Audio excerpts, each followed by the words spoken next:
अलविदा महारानी। जी हां, ब्रिटेन में महारानी के निधन पर 10 दिन के राष्ट्रीय शोक का ऐलान किया गया है। ब्रिटेन में सभी संस्थानों पर झुकाए गए हैं झंडे। विदेशों में भी ब्रिटिश दूतावासों पर झंडे झुकाए गए। ब्रिटेन की महारानी एलिजाबेथ द्वितीय का कल निधन हुआ था। 96 साल की उम्र में स्कॉटलैंड के बाल्मोरल महल में उन्होंने अपनी अंतिम सांसें ली।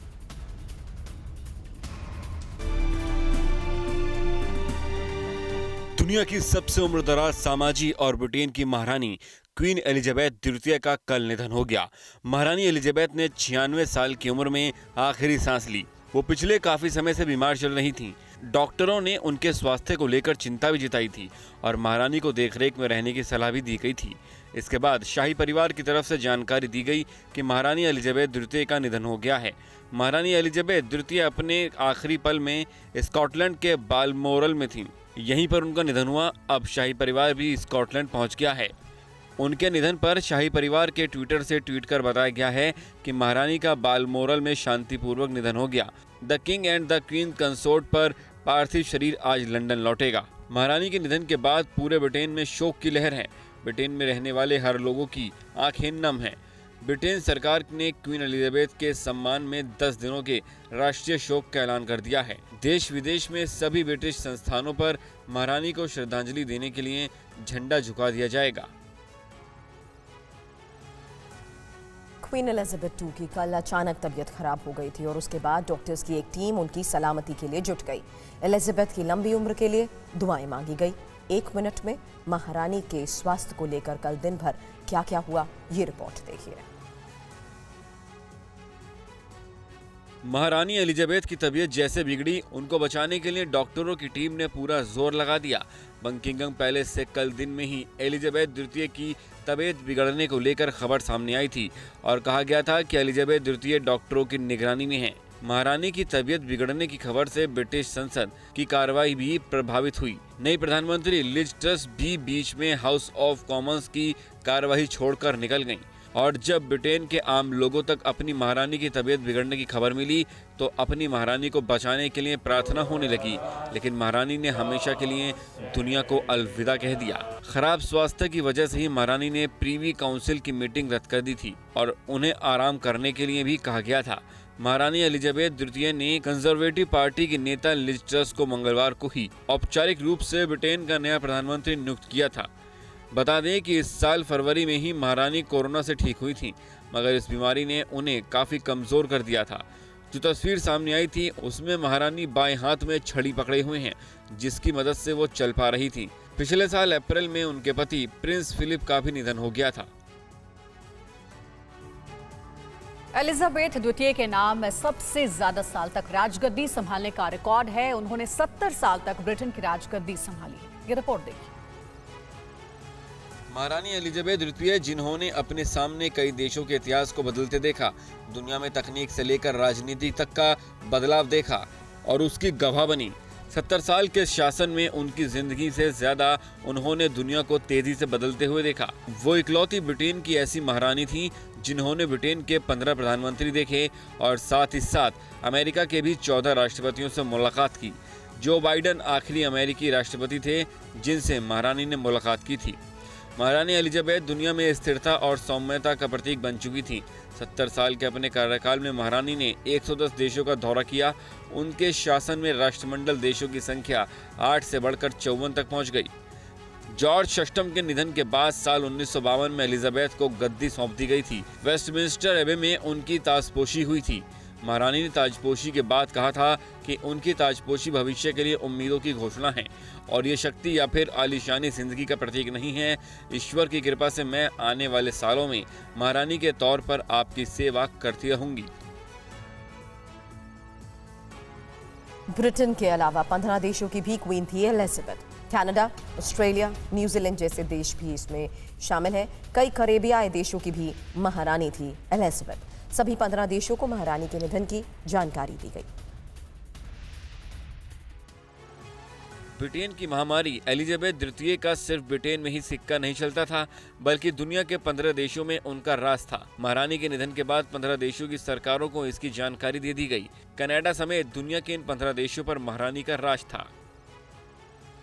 एंटीगुआ और Bermuda, Canada, Australia, Bahamas, Barbados, Grenada, Jamaica, Saint Kitts, Papua New Guinea, New Zealand, Saint Lucia, Saint Vincents and Grenadines, Tuvalu, Solomon द्वीप समूह, बेलीज।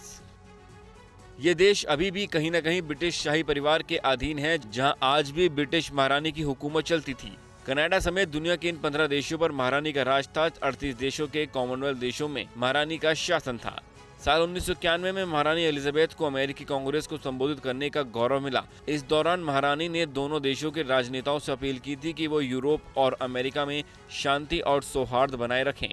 उनके कार्यकाल में ब्रिटेन की ऐतिहासिक उपलब्धि रही है कि उन्होंने 300 साल पुराने उस कानून को खत्म किया जिसके बाद बेटियों को भी राजाशाही में बराबरी का हक मिला।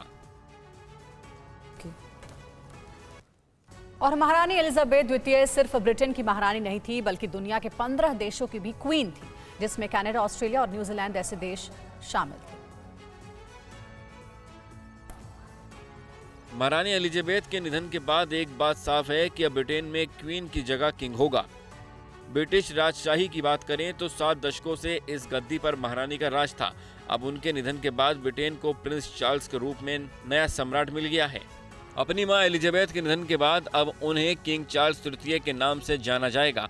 महारानी के निधन के 24 घंटे के भीतर लंदन के सेंट जेम्स पैलेस में एक सेरेमोनियल बॉडी यानी एसेशन काउंसिल के बीच चार्ल्स को आधिकारिक तौर पर राजा घोषित किया जाएगा। इस काउंसिल में वरिष्ठ सांसद, senior civil servants, Commonwealth high commissioner और लंदन के लॉर्ड मेयर शामिल होंगे। सामान्य तौर पर 700 से ज्यादा लोग इस कार्यक्रम में शामिल होते हैं, लेकिन इस बार इतनी संख्या की गुंजाइश नहीं दिख रही है क्योंकि शॉर्ट नोटिस पर कार्यक्रम आयोजित किया जा रहा है। 1952 में जब एलिजाबेथ द्वितीय को ताज सौंपा गया था, तब करीब 200 लोग गवाह बने थे।